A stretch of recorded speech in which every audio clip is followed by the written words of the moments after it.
আমাদের সমাজে অনেকে বলে আমি আশেকে রাসূল, কিন্তু তার চেহারার দিকে যদি তাকানো হয়, তার মুখে দাড়ি নাই, তার চেহারায় সুন্নতি লিবাস নাই, তাহলে অবশ্যই তার দিকে তাকালেই বোঝা যাবে না না তুমি যে আশেকে নবী দাবি করতেছ।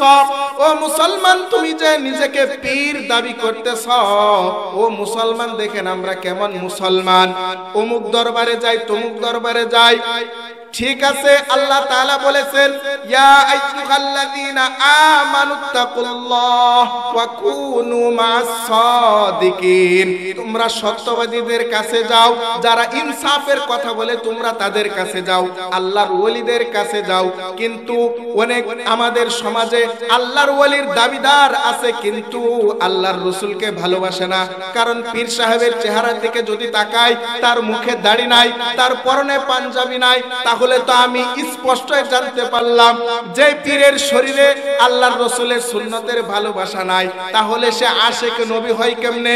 কারণ আল্লাহর রাসূল সাল্লাল্লাহু আলাইহি ওয়াসাল্লাম বলেছেন মান আহাব্বা সুন্নতি ফাকাদ আহাব্বানি, যদি দুনিয়ার কোন মানুষ আমি রাসূলের ভালোবাসার দাবিদার হয় তাহলে অবশ্যই তাকে সুন্নত মানতে হবে। আমি রাসূলের সুন্নত মানা ছাড়া কেউ আমি রাসূলের প্রেমিক হতে পারবে না। আর যদি আমরা রাসূলুল্লাহ সাল্লাল্লাহু আলাইহি ওয়াসাল্লামের প্রেমিক হতে না পারি, তাহলে তো আল্লাহ তাআলাকে ভালোবাসতে পারবো না। কারণ শুরুতেই সূরা আলে ইমরানের 31 নম্বর আয়াতের ভিতরে আল্লাহ তাআলা বলেছেন কুল ইন কুনতুম তুহিব্বুনাল্লাহ ফাত্তাবিউনি ইউহিব্বুকুমুল্লাহ ওয়া ইয়াগফির লাকুম, শুধু আল্লাহর রাসূল সাল্লাল্লাহু আলাইহি ওয়াসাল্লামকে ভালোবাসলে আল্লাহর রাসূলকেই পাওয়া যাবে না, আল্লাহ তাআলাকেই পাওয়া যাবে না। ওয়া ইয়াগফির লাকুম, আল্লাহ তাআলা তোমাদেরকে maaf করে দিবেন। ওয়া ইয়াগফির লাকুম যুনুবাকুম, আল্লাহ তাআলা তোমাদের সমস্ত গুনাহকে maaf করে দিবেন। শুধু তাই নয় আল্লাহু গফুরুর রহিম, তাহলে আমি মুসলমান হিসেবে যদি আমার মাপ চাইতে চাই, আমার ক্ষমা যদি করাতে চাই, তাহলে অবশ্যই আল্লাহর রাসূলকে ভালোবাসতে হবে। মুসলমান আল্লাহর রাসূল সাল্লাল্লাহু আলাইহি ওয়াসাল্লামকে আল্লাহর রাসূলের সাহাবীরা কেমনে ভালোবাসছে দেখেন। আল্লাহর রাসূল সাল্লাল্লাহু আলাইহি ওয়াসাল্লাম তার জীবনে যতগুলো সফর করেছেন, এই সবগুলা সফরের মধ্যে সবচেয়ে বেশি কঠিন ছিল দুইটা সফর। কয়টা সফর? দুইটা সফর। এক নাম্বার সফর হলো হিজরতের সময় আল্লাহর রাসূল হযরত আবু বকর রাদিয়াল্লাহু তাআলা আনহুকে নিয়ে যে সফর করেছিল, এই সফরটা ছিল সবচেয়ে কঠিন সফর। আমরা সকলেই জানি। এই সফরের কথা শোনার পর থেকে আবু বকর সিদ্দিক রাদিয়াল্লাহু তাআলা আনহু তার বিছানার ভিতরে তার পিঠ কখনো স্পর্শ করে নাই। কারণ কখন না কখন রাসূল আয়েশা আমাকে ডাক দেয়, আবু বকর মক্কা ছাড়িয়া আমার মাতৃভূমি ছাড়িয়া মদিনায় চলে যেতে হবে, রাসূলের ডাকে সাড়া দিতে দেরি হয়ে যাবে। এই কারণে আবু বকর তার পিঠকে বিছানার সাথে স্পর্শ করে নাই। আরেকটা সফর হলো তায়েফের সফর, যেখানে আল্লাহর রাসূল সাল্লাল্লাহু আলাইহি ওয়াসাল্লাম তায়েফবাসীকে দ্বীনের দাওয়াত দিয়েছেন। এই সফরের সফর সঙ্গী ছিলেন হযরত যায়েদ ইবনে হারিস রাদিয়াল্লাহু তাআলা আনহু। পবিত্র কুরআনের ভিতরে মাত্র একজন সাহাবীর নাম আছে। কয়জন সাহাবীর নাম আছে? একজন সাহাবীর নাম আছে। কুরআনের ভিতরে অন্য কোন সাহাবীর নাম নাই, মাত্র একজন সাহাবীর নাম আছে। সেই সাহাবীটা হলো হযরত যায়েদ রাদিয়াল্লাহু তাআলা আনহু। দেখেন হযরত যায়েদ কত সৌভাগ্যবান ব্যক্তি। আল্লাহর রাসূলের কষ্টের সফর ছিল তায়েফ সফর। আল্লাহর রাসূল সাল্লাল্লাহু আলাইহি ওয়াসাল্লাম তায়েফবাসীর কাছে কালেমার দাওয়াত নিয়ে গেল। তায়েফবাসীদেরকে আল্লাহর রাসূল সাল্লাল্লাহু আলাইহি ওয়াসাল্লাম বলল, ও তায়েফবাসী, কুলু লা ইলাহা ইল্লাল্লাহ, তোমরা বলো আল্লাহ তাআলা ছাড়া কোনো ইলাহ নাই। তখন তায়েফবাসীরা মুহাম্মদ সাল্লাল্লাহু আলাইহি ওয়াসাল্লামকে, যিনি রাহমাতুল লিল আলামিন, আমার আপনার হৃদয়ের স্পন্দন, আমার আপনার ভালোবাসার প্রতীক, এই দয়ার নবী মায়ের নবী সাল্লাল্লাহু আলাইহি ওয়াসাল্লামকে ওই তায়েফের কাফেররা তারা কঙ্কর নিক্ষেপ করলো। আল্লাহর রাসূল সাল্লাল্লাহু আলাইহি ওয়াসাল্লাম পবিত্র শরীরের ভিতরে তারা জখম করে দিল। শুধু তাই নয় মুসলমান, আল্লাহ রাসূল সাল্লাল্লাহু আলাইহি ওয়াসাল্লামের পিছনে কতিপয় রাস্তার ছেলেপেলেদেরকে লেলিয়ে দিল। ওই রাস্তার ছেলেরা, এই যে মক্কা থেকে একটা পাগল আসছে, তোমরা এই পাগলকে এই তাইফ থেকে বিতাড়িত করো, কারণ এই পাগল লোকটা আমাদের বাপদাদার ধর্ম ছেড়ে সে নতুন এক ধর্মের দাওয়াত দেয়, এই লোকটাকে তাইফ থেকে বিতাড়িত করতে হবে। ওই কাফেরদের কথা শুনিয়া ওই রাস্তার ছেলেরা আমার আপনার কলিজার নবী বিশ্ব নবী নূর নবী সাল্লাল্লাহু আলাইহি ওয়াসাল্লামের শরীরের ভিতরে পাথর নিক্ষেপ করে আল্লাহ রাসূল সাল্লাল্লাহু আলাইহি ওয়াসাল্লামের শরীর মুবারক রক্তে রঞ্জিত হয়ে যায়। শুধু তাই নয়, মুসলমান আল্লাহ রাসূল সাল্লাল্লাহু আলাইহি ওয়াসাল্লাম তার জ্ঞান হারিয়ে ফেলে হযরত যায়েদ রাদিয়াল্লাহু তাআলা আনহু আল্লাহ রাসূল সাল্লাল্লাহু আলাইহি ওয়াসাল্লামকে জড়িয়ে ধরে আর তায়েফের মানুষদেরকে আহ্বান করে, ও তায়েফবাসী, তোমরা আর এই মানুষটার আঘাত করো না, যেই মানুষটা তার নিজের কথা চিন্তা না করে তোমাদের কথা চিন্তা করে দিনের দাওয়াত দিতেছে, সারা দিন না খেয়ে তোমাদেরকে জান্নাতে নেওয়ার জন্য আহ্বান করতেছে, এই লোকটারে আর তোমরা আঘাত করো না। কিন্তু যায়েদের কথা কে শুনে? কাফেরদের অন্তরের ভিতরে আল্লাহ তাআলা মোহর মেরে দিয়েছেন, তারা কোনো কথা শুনে না, তাদের ভিতরে কোনো দয়া নাই, মায়া নাই। তারা আল্লাহ রাসূল সাল্লাল্লাহু আলাইহি ওয়াসাল্লামকে পাথর নিক্ষেপ করতে থাকে। আর এই আল্লাহ রাসূলের প্রত্যেকটা পাথর হযরত যায়েদ আল্লাহ রাসূলকে জড়িয়ে ধরে আল্লাহ রাসূলকে পাথরের আঘাত না দিয়ে সে নিজে পাথরের আঘাত সহ্য করে এই যায়েদ রাদিয়াল্লাহু তাআলা আনহু আল্লাহ রাসূলের সাথে এত কষ্ট করেছে। মুসলমান, আজকে আমাদের দেশে, আমাদের এই গোটা বিশ্বে আমার আপনার সেই দয়ার নবী, মায়ার নবী যিনি এই দ্বীনের দাওয়াতের জন্য আমাকে আপনাকে জান্নাতে নেওয়ার জন্য তায়েফের ময়দানে রক্তাক্ত হয়েছে, উহুদের ময়দানে রক্তাক্ত হয়েছে, বদরের প্রান্তে রক্তাক্ত হয়েছে, হুনাইনের প্রান্তে রক্তাক্ত হয়েছে।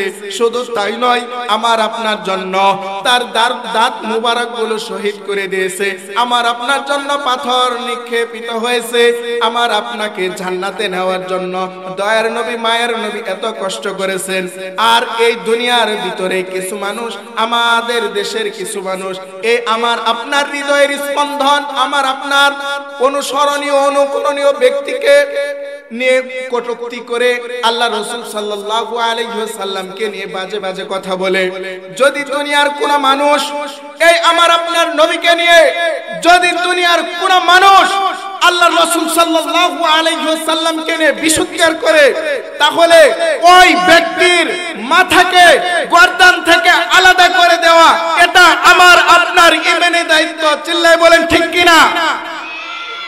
আমরা লক্ষ্য করতে পেরেছি বিগত 15 বছর 17 বছর জেল, জুলুম, নির্যাতন, নিপীড়ন সহ্য করার পরে আমরা মুসলমান যখন ঐক্যবদ্ধ হয়ে ধর্ম বর্ণ নির্বিশেষে যখন ঐক্যবদ্ধ হয়ে স্লোগান দিতে পেরেছি, রাস্তায় নামতে পেরেছি, তখন স্বৈরাচারেরা বাংলাদেশ ত্যাগ করতে বাধ্য হয়েছে। চিল্লায় বলেন ঠিক কিনা? এরপরে 5 আগস্টের পরে আবার দেখতে পাচ্ছি বিভিন্ন জায়গায় ছিনতাই, চুরি, রাহাজানি, ধর্ম বর্ণ বিভিন্ন রাষ্ট্রীয়ভাবে অথবা বিভিন্নভাবে একটা চক্র আমাদের সাম্প্রদায়িক ঐক্যকে নষ্ট করার জন্য, সাম্প্রতিক ঐক্যকে নষ্ট করার জন্য বিভিন্নভাবে উস্কানি দিচ্ছে। আমার আপনার মুসলমান, আমাকে আপনাকে সজাগ থাকতে হবে।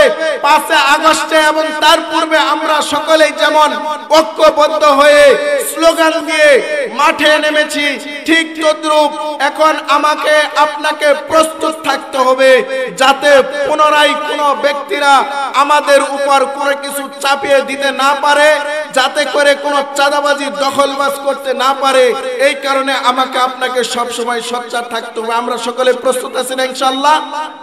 মুহতারাম হাজিরিন, আল্লাহ রাসূল সাল্লাল্লাহু আলাইহি ওয়াসাল্লামকে যদি আমরা ভালোবাসি তাহলে অবশ্যই অবশ্যই আমরা জান্নাতে যেতে পারবো। কারণ আল্লাহ রাসূল সাল্লাল্লাহু আলাইহি ওয়াসাল্লাম হাদিসের ভিতরে বলেছেন, মান আহাব্বা সুন্নতি ফাকাদ আহাব্বানি।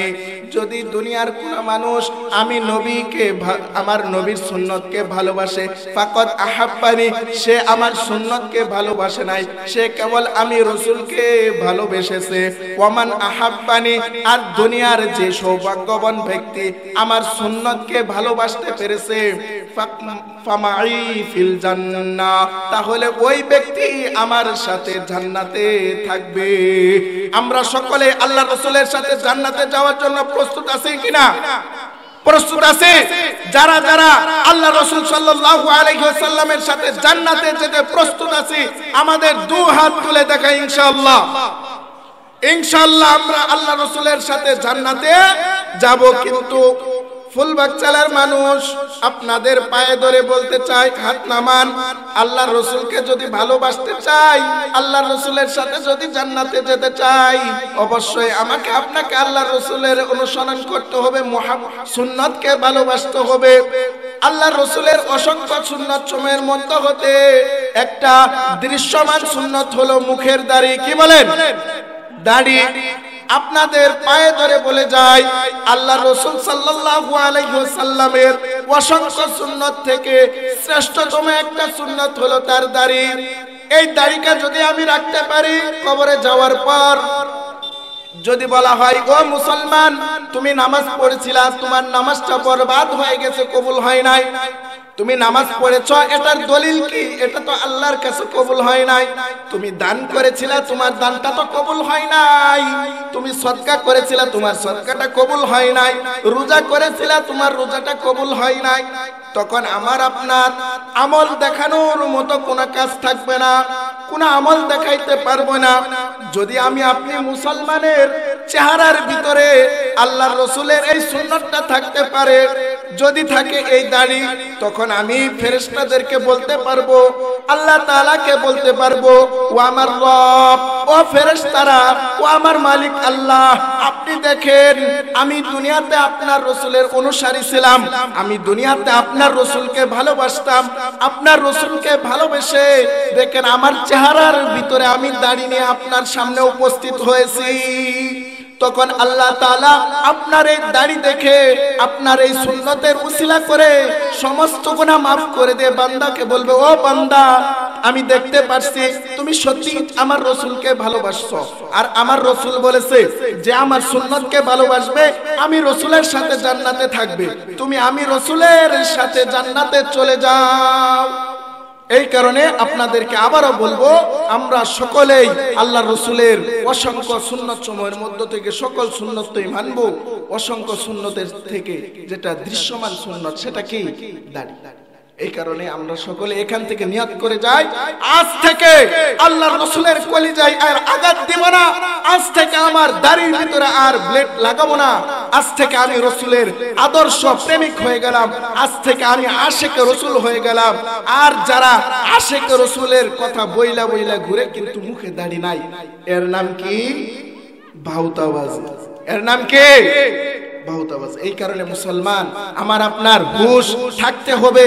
একজনে আয়েশা বলল যে আমি আল্লাহর ওলি, আর আমি তাকে সুন্দর করে বিশ্বাস করে ফেললাম, তার জন্য গরু ছাগল টাকা পয়সা সব উজাড় করে দিলাম। আল্লাহর ওলির কাছে যদি সুন্নত না থাকে, রাসূলের অনুসরণ না থাকে, তাহলে সে আল্লাহর ওলি নাকি ভণ্ড? আল্লাহর ওলি হতে পারে না। এই কারণে আমরা উলামায়ে কেরামের কাছে যাব, পীর সাহেবদের কাছে যাব, যারা হক্কানি পীর, যারা হক্কানি উলামায়ে কেরাম। এই কারণে সর্বশেষ আপনাদেরকে ওই অনুরোধটাই করতে চাই, মুসলমান আমরা সকলেই মুসলমান, আমরা সকলেই কি? মুসলমান। এই কারণে আমার আপনার মৃত্যুবরণ করতে হবে, যে কোনো সময় মৃত্যু এসে যেতে পারে, মৃত্যুর কোনো সময় নাই, মৃত্যুর কোনো বয়স নাই। এই কারণে আমার আপনার মৃত্যু যে কোনো সময় চলে আসতে পারে। মালাকুল মউত এসে যদি আমার আপনাকে বলে তোমাকে দুনিয়া ত্যাগ করতে হবে, তখন আমি কবরে গিয়ে আল্লাহ তাআলার কাছে কি জবাব দিব? কোন জবাব আছে? কোনো জবাব নাই, আমাদের আমল নাই। এই কারণে আমার মরণের প্রস্তুতি হিসাবে জীবনে যা করেছি এই সব কিছু থেকে তওবা করে কবরে যাওয়ার জন্য প্রস্তুতি নেবেন কিনা?